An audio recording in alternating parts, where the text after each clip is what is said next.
too many lights in my background, or is too many not a thing when it comes to fairy lights? Because I feel like it shouldn't be a thing. Hello and welcome back to my channel. My name is Hermione for those of you who are new here, and today I'm going to be doing some DIY room decor projects. You might be able to see one in the background. I don't know. Maybe, maybe not. Nope. If you are new here and you haven't seen my face before, don't forget to hit that subscribe button and you will see all of my future videos in your subscription feed. And if you are new, old, not too old, whatever, don't forget to like this video and check out my social media as well. I will leave that in the down bar below. And without further ado, let's get into the DIYs. So this first project is a tassel wall hanging. I've made a few of these before, but this one is so much more simple, and all you need is a piece of driftwood or a stick, and what you're going to do is take some very thick wool, which will help you time-wise because it's very quick to do it with thick wool, and just fold it over like I'm doing it here and pull it through. Make sure all your pieces of wool are pulled through in the same direction, and then go ahead and change the colour or the texture of the wool if you would like, just to mix it up a little bit.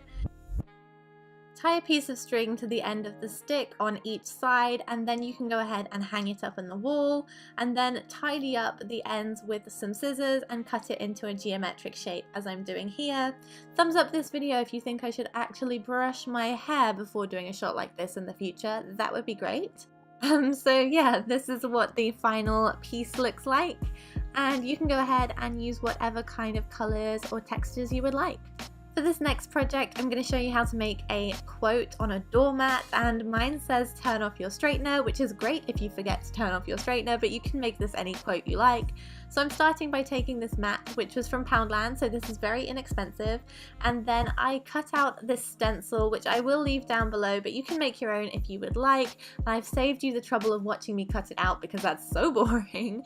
So I'm just going to apply this with masking tape and making sure that it's nice and straight.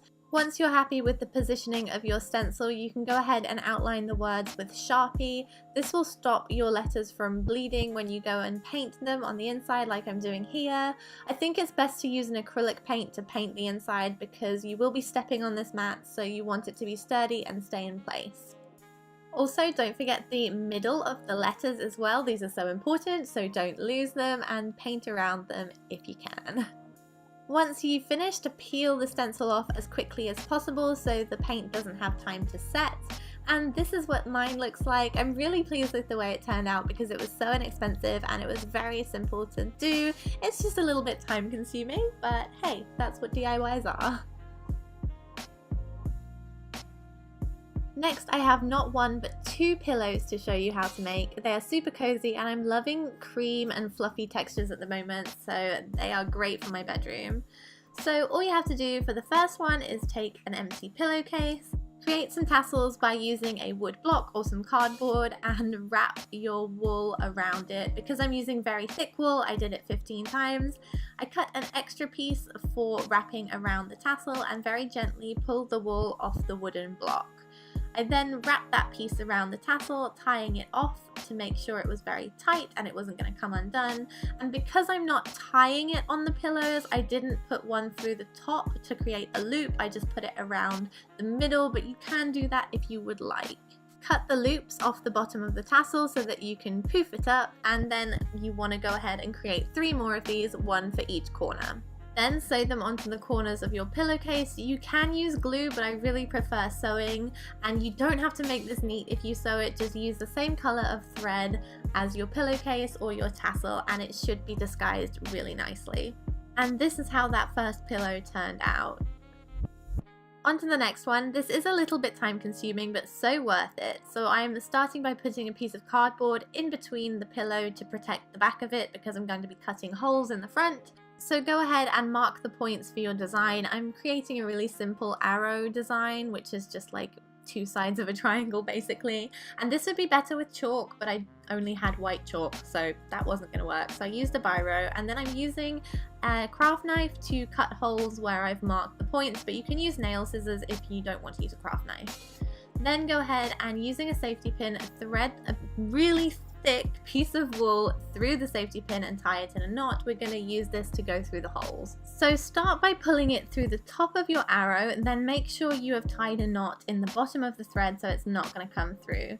Make this a double or even a triple knot so that it won't go through that hole.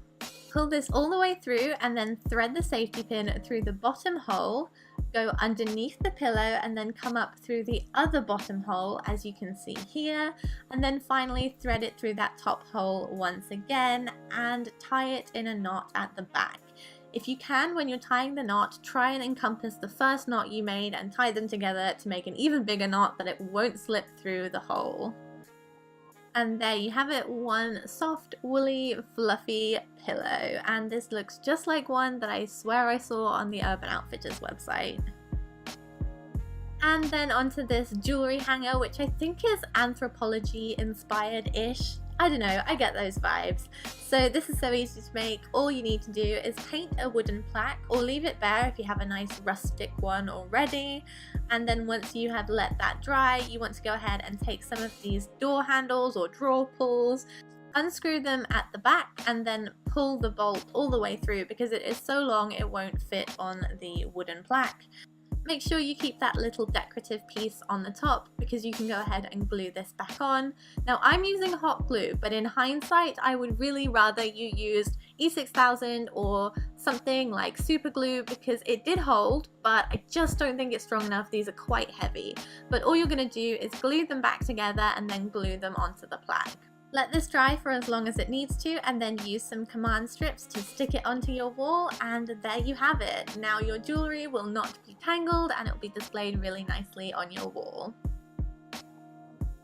So those are all the DIY projects I have to show you guys this morning. I hope you liked it. Let me know if you're going to try and create any of these, and if you do create any of the projects I've made in any of my videos, I'd love to see them. Don't forget to show me on Instagram or Twitter because that makes me so happy and I love talking to you guys. That is everything I have to tell you guys in this video. I hope you liked it and I will see you guys in my next one. Bye!